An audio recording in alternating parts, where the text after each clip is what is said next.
Hello friends, welcome to this video.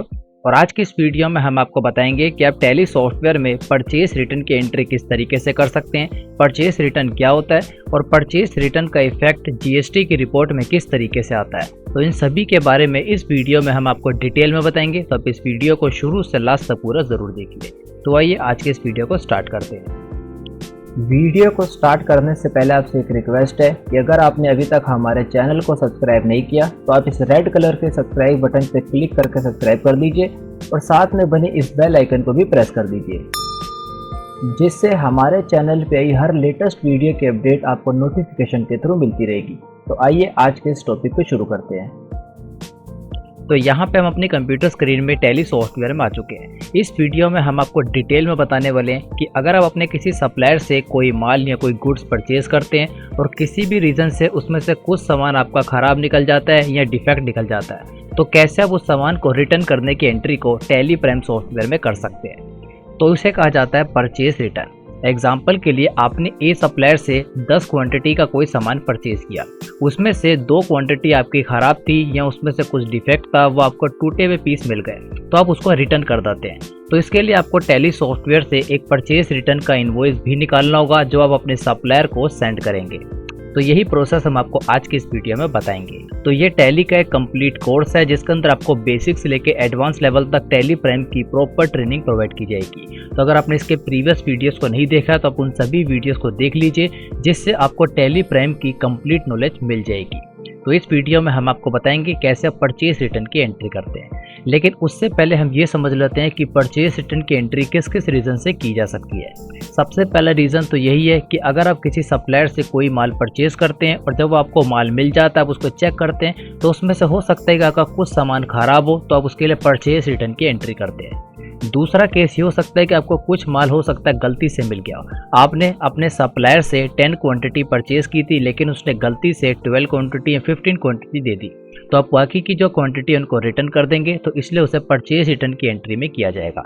Third case आपका ये हो सकता है कि आपने अपने सप्लायर से कोई माल परचेज किया तो उसने आपको गलती से दूसरा सामान सेंड कर दिया। फॉर एग्जांपल, आपने अपने सप्लायर से सैमसंग मोबाइल फ़ोन परचेज किए, लेकिन उसने गलती से आपको रेडमी के मोबाइल दे दिए, यानी उसने गलत सामान भेज दिया, तो आप रिटर्न करेंगे। ये एंट्री आप परचेज रिटर्न के इनवॉइस के अंदर करेंगे। तो आइए देखते हैं किस तरीके से करेंगे। तो सबसे पहले हम आपको टैली सॉफ्टवेयर में एक परचेज की एंट्री दिखाते हैं जिसके अगेंस्ट हम परचेज रिटर्न की एंट्री करेंगे। तो उसके लिए आप गेटवे ऑफ टैली में रहते हुए अपने कीबोर्ड से Alt+G टैप कर दीजिए, जिससे आप ऊपर गो टू वाले ऑप्शन में आ जाएंगे और यहाँ पे आप सिंपल लिख दीजिए परचेज रजिस्टर। तो हम लिख देते हैं परचेज रजिस्टर। एंटर प्रेस करेंगे तो यहाँ पे हमारे सामने परचेज रजिस्टर ओपन हो जाएगा। तो एंटर प्रेस करेंगे, जितने भी हमारे परचेज के वाउचर है वो सभी हमें यहाँ पे शो हो जाएंगे। तो सबसे पहली एंट्री जो हमने 1 अप्रैल को नीरज टेलीकॉम को की थी, इसको हम ओपन कर लेते हैं। तो जो हमारे ये इनवॉइस है, ये हमने नीरज टेलीकॉम से कुछ माल परचेज किया था, रेडमी नोट 8, सैमसंग J2 और सोनी एक्सपीरिया 1। यहाँ पे हम आपको समझाने के पर्पज़ से 10 क्वांटिटी हमने परचेज की थी, अब 5 क्वांटिटी हम रिटर्न कर देंगे। तो किस तरीके से करेंगे, तो यहाँ पे हमने एक एग्जाम्पल भी रेडी किया हुआ है। तो इस एग्जाम्पल के अकॉर्डिंग हम परचेज रिटर्न की एंट्री आपको करके दिखाएंगे।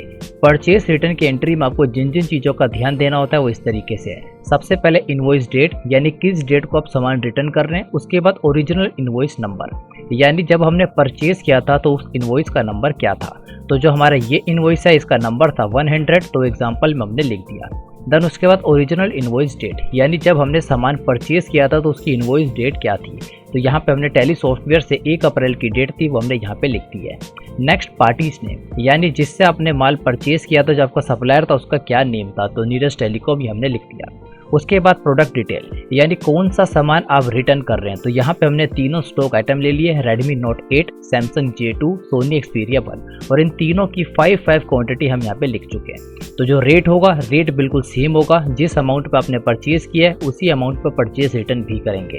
और यहाँ पे जो टैक्स है, टैक्स भी रिटर्न हो जाएगा। तो इनपुट CGST 9%, इनपुट SGST 9%। ये सारी कैलकुलेशन टैली सॉफ्टवेयर में ऑटोमेटिक होगी, हमें सिंपल यहाँ पे फिगर वगैरह को एंटर करना है। तो टैली सॉफ्टवेयर में परचेज रिटर्न की एंट्री किस तरीके से की जाती है। तो परचेज रिटर्न की एंट्री करने के लिए आप गेटवे ऑफ टैली में रहते हुए ट्रांजैक्शन के अंदर वाउचर्स में आ जाइए, शॉर्टकट किए भी।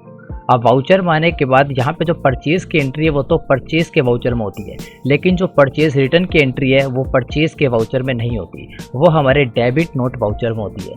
तो डेबिट नोट वाउचर आप किस तरीके से लाएंगे, तो आप देखेंगे यहाँ पे आपको contra voucher, payment, receipt, journal, sales, purchase, यही वाउचर शो हो रहे हैं। तो यहाँ पे आप डेबिट नोट वाउचर कैसे लाएंगे, तो उसके लिए आप यहाँ पे मोर वाउचर्स पे क्लिक कर देंगे या यहाँ से आप सिंपल डेबिट नोट वाउचर पे आएंगे और एंटर प्रेस कर देंगे। एक तरीका तो हो गया यहाँ पे। अब दूसरा तरीका होता है आप किसी भी वाउचर पे रहते हुए अपने कीबोर्ड से Alt प्लस F5 की प्रेस करेंगे तो यहाँ पे आप डेबिट नोट वाउचर में आ जाएंगे। ये इसकी शॉर्टकट की है, तो यहाँ से भी आप डेबिट नोट वाउचर में आ सकते हैं। तो जो हमारी परचेज रिटर्न की एंट्री है वो हमारे डेबिट नोट वाउचर में होगी। अब डेबिट नोट वाउचर में आने के बाद आप देखेंगे ये हमें टू और बाय वाले फॉर्मेट में शो हो रहा है, क्योंकि जब हमने परचेज की एंट्री की थी तो हमने आइटम इनवॉइस मोड में की थी, तो जो परचेज रिटर्न की एंट्री करेंगे वो भी आइटम इनवॉइस मोड में करेंगे। तो किस तरीके से आप इसको चेंज कर सकते हैं, तो ये हमने आपको प्रीवियस वीडियो में बताया था। अपने कीबोर्ड से Alt प्लस H प्रेस कर दीजिए, जिससे आपके सामने चेंज वाउचर मोड की स्क्रीन आ जाएगी और यहाँ से आप सिंपल इसको आइटम इनवॉइस मोड में कर दीजिए। तो आप देखेंगे अब यहाँ पे डेबिट नोट भी हमें आइटम इनवॉइस मोड में शो हो रहा है। तो जो सी चीज़ों का हमने ध्यान देना है यहाँ पे हमने रेडी कर ली है। सबसे पहले इनवॉइस डेट, यानी कब आप रिटर्न कर रहे हैं, तो हम नेक्स्ट डेट ही रिटर्न कर रहे हैं, तो यहाँ पे हम डेट चेंज कर लेते हैं। 2 अप्रैल को हम रिटर्न कर रहे हैं। उसके बाद हमसे पूछ रहा है पार्टीज अकाउंट नेम, तो पार्टीज अकाउंट नेम हमारा क्या है, एग्जाम्पल के अंदर है नीरज टेलीकॉम। ये सिंपल है, जिससे आप माल परचेज करेंगे उसको ही रिटर्न करेंगे, तो दोनों नाम हमारे सेम ही होंगे, नीरज टेलीकॉम। देन उसके बाद जब आपने परचेज किया था उसके अंदर जितनी भी डिटेल्स डाली थी, tracking number, agent name, bill of leading, motor vehicle, अगर ये सारी इन्फॉर्मेशन आपके बिजनेस के अंदर होती है तो आप इसको डाल सकते हैं। अदरवाइज इन सबको स्किप करते हुए यहाँ पे नीचे ओरिजिनल इनवॉइस डिटेल पे आ जाइए। तो यहाँ पे आपको ओरिजिनल इनवॉइस नंबर डालना है। तो यहाँ पे हमारे केस में ओरिजिनल इनवॉइस नंबर है 100, तो यहाँ पे हम डाल देते हैं 100। देन उसके बाद ओरिजिनल इनवॉइस डेट, यानी कब आपने उसको परचेज किया था, तो हमारे केस में हमने 1 अप्रैल को परचेज किया था, तो एंटर कर देंगे। जो हमारा सप्लायर है उसकी पूरी डिटेल आ जाएगी, उसका नेम, उसका address, state, country and GST। Then उसके बाद हम आ जाएंगे लेजर अकाउंट पे। तो कौन सा लेजर है, ये हमारा परचेज एग्जेम्प्टेड है, परचेज 12% या परचेज 18%। ये हमारा परचेज 18% है, इसे सेलेक्ट कर लेंगे।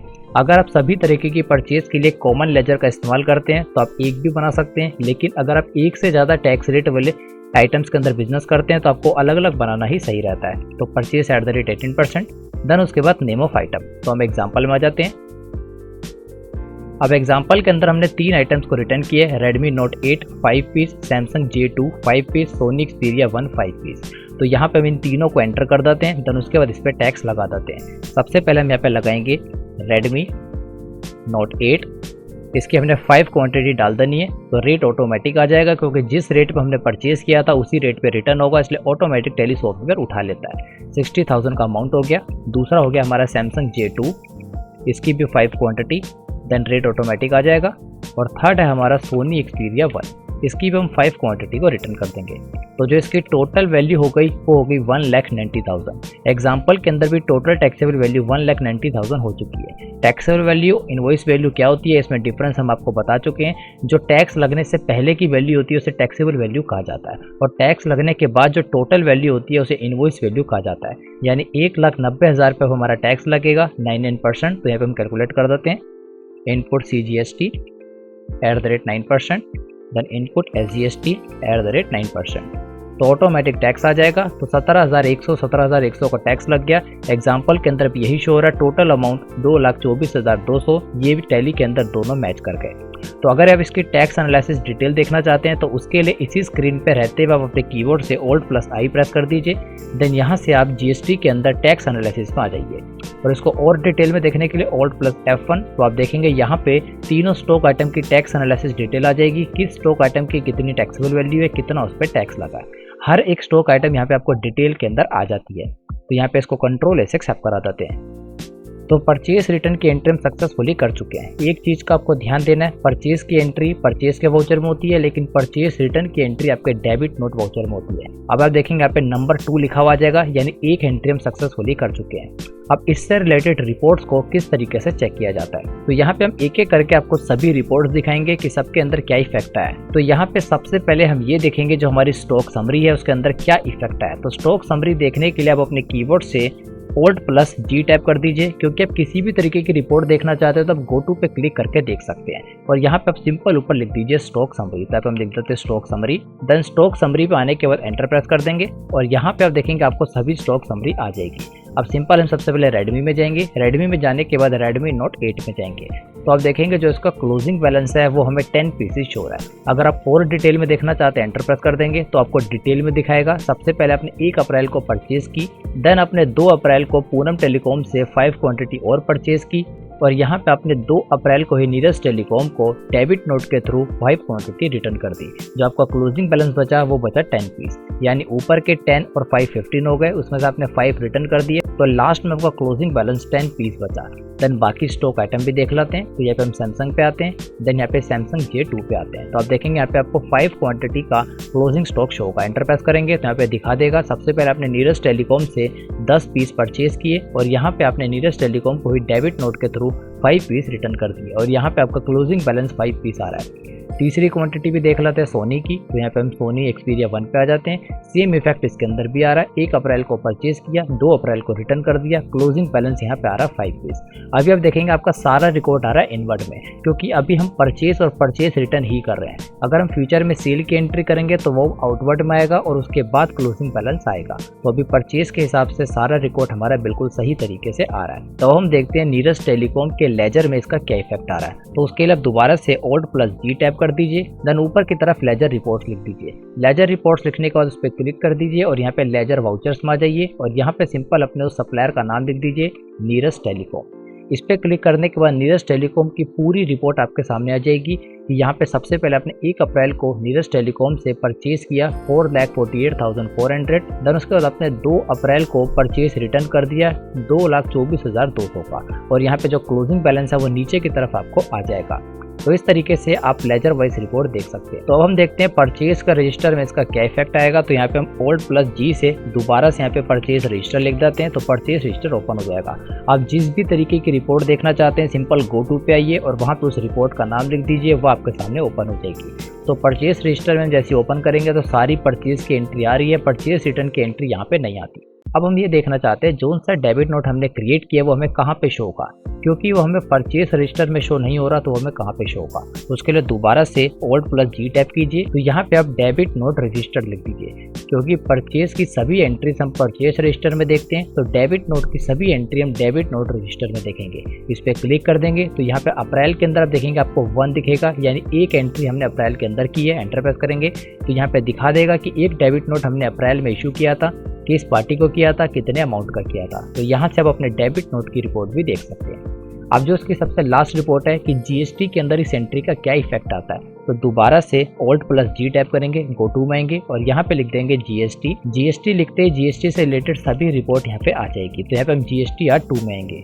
GSTR2 में आने के बाद देखेंगे यहाँ पे डेबिट क्रेडिट नोट रेगुलर के अंदर आपको ये एंट्री सक्सेसफुली आ रही है। तो अगर आपने भी सारे स्टेप साथ के साथ सही तरीके से फॉलो करें तो ये एंट्री आपकी भी यहाँ पे सक्सेसफुली रिफ्लेक्ट हो जाएगी। और अगर आपने किसी तरीके का कोई मिसमैच कर दिया तो वो एंट्री आपको यहाँ पे मिसमैच के अंदर चली जाएगी, यहाँ पे शो नहीं होगी। तो हमारे केस में हमने सभी स्टेप सही तरीके से फॉलो किए, तो GST की रिपोर्ट में भी इसका इफेक्ट आ रहा है। तो ऊपर की तरफ देखेंगे परचेज की टोटल 4 एंट्री आ रही है, परचेज रिटर्न की एंट्री उसमें से माइनस हो रही है। तो यहाँ पे 1,90,000 की हमने परचेज रिटर्न की है, जिसमें से हमारा ITC भी माइनस हो चुका है 34,200, और जो फाइनल अमाउंट नीचे बनता है वो यहाँ पे हमको शो हो जाता है। तो यहाँ पे GST की रिपोर्ट में भी इसका सही तरीके से इफेक्ट आ रहा है। तो आई होप आप इस वीडियो में समझ गए होंगे कि टैली प्राइम के अंदर परचेज रिटर्न की एंट्री किस तरीके से की जाती है। तो अगर आपको हमारी ये वीडियो अच्छी लगी है उसको लाइक कीजिए, शेयर कीजिए, हमारे इस यूट्यूब चैनल को सब्सक्राइब कीजिए और सब्सक्राइब के साथ में बने हुए बेल आइकन को भी प्रेस कर दीजिए, जिससे फ्यूचर में आने वाली सभी वीडियोस आपको नोटिफिकेशन के थ्रू मिलती रहे। Thanks for watching this video. और अगर आपको हमारी वीडियो को समझाने का वे अच्छा लगता है तो यहाँ पे हम आपके लिए एक्सेल का basic to advance proper training course लाए विद सर्टिफिकेट। अगर आप इस कोर्स के अंदर एनरोल करना चाहते हैं तो आप हमारी ऑफिशियल वेबसाइट www.vkwameric.in पर आ जाइए, जिससे आप हमारी वेबसाइट में आ जाएंगे। और जैसे ही आप नीचे की तरफ स्क्रॉल करेंगे तो यहाँ पे आपके सामने पॉपुलर कोर्सेज आ जाएंगे, और यहाँ से आपको सिंपल इस कोर्स के अंदर आना है जिसमें लिखा हुआ है Microsoft Excel basic to advance. यहाँ से आप रीड मोर पे क्लिक करेंगे तो आपके सामने ये पेज आ जाएगा। यहाँ से आप हमारे माइक्रोसॉफ्ट एक्सेल का basic to advance proper training course ले सकते हैं। इस कोर्स के अंदर आपको क्या क्या प्रोवाइड किया जाएगा प्रॉपर आपको यहाँ पे डिटेल में बताया गया है। इस कोर्स की टोटल कॉस्ट है 500 के अंदर ये कोर्स आपको लाइफ टाइम तक प्रोवाइड किया जाएगा विद सर्टिफिकेट। तो आइए सबसे पहले देखते हैं इस कोर्स के अंदर आपको क्या क्या प्रोवाइड किया जाएगा। तो सबसे पहले यहाँ पे what you will learn in this Microsoft training, यानी इस कोर्स के अंदर आपको क्या क्या ट्रेनिंग प्रोवाइड की जाएगी, तो हमने यहाँ पे डिटेल में बताया गया, आप इसको पढ़ सकते हैं। जैसे अब नीचे की तरफ स्क्रॉल करेंगे, नेक्स्ट है हमारा व्हाट वी ऑफर, यानी इस ट्रेनिंग कोर्स के अंदर हम आपको क्या क्या प्रोवाइड कर रहे हैं। इस प्रॉपर ट्रेनिंग कोर्स के अंदर हम आपको हर वीडियो के साथ एक प्रैक्टिकल फाइल भी देंगे जिसके अंदर आप अपनी प्रैक्टिस वगैरह कर सकते हैं। और साथ ही में जैसे ही आपका ये कोर्स कंप्लीट हो जाएगा उसके बाद आपको एक सर्टिफिकेट भी प्रोवाइड किया जाएगा। नेक्स्ट है who this course is for, यानी ये कोर्स किन लोगों के लिए। अगर आप माइक्रोसॉफ्ट एक्सेल को बिल्कुल भी चलाना नहीं जानते, आप बिगिनर्स हैं, तो आपके लिए कोर्स काफ़ी यूजफुल होगा। और साथ ही में अगर आप इंटरमीडिएट और एडवांस लेवल के हैं तो आपके लिए भी कोर्स काफ़ी यूजफुल होगा, क्योंकि इसके अंदर काफ़ी सारी ऐसे tips and tricks and presentations वगैरह आपको दी जाएंगी जिससे आपकी नॉलेज पहले से और ज़्यादा इंक्रीज हो जाएगी। और इतने नहीं, इस कोर्स के अंदर आपको माइक्रोसॉफ्ट एक्सेल के सारे फंक्शंस एंड फॉर्मूलाज प्रोवाइड किए जाएंगे कि कितने तरीके के फॉर्मूलाज होते हैं, किस तरीके से यूज़ किए जाते हैं। हर वीडियो के साथ आपको एक प्रैक्टिस करने के लिए फाइल वगैरह भी प्रोवाइड की जाएगी। तो आप ये सब कुछ यहाँ पे डिटेल में पढ़ सकते हैं। और अगर आपको डेमो क्लासेस चाहिए तो नीचे की तरफ आपको डेमो क्लासेस मिल जाएंगी, जिस वे में इन वीडियोस के अंदर समझाया गया प्रॉपर कोर्स भी आपको उसी वे में समझाया जाएगा। तो आई होप आप इस कोर्स को परचेज करना चाहेंगे। इस कोर्स की टोटल कॉस्ट है 500 के अंदर आपको लाइफ टाइम तक ये वीडियोस प्रोवाइड की जाएंगी विद सर्टिफिकेट, और सर्टिफिकेट वगैरह से आपको ये नॉलेज रहेगी कि आपने कहाँ से इस कोर्स को कंप्लीट किया है। तो आई होप आप इस कोर्स को परचेज करना चाहेंगे और अपनी नॉलेज को पहले से और ज़्यादा इंक्रीज करना चाहेंगे।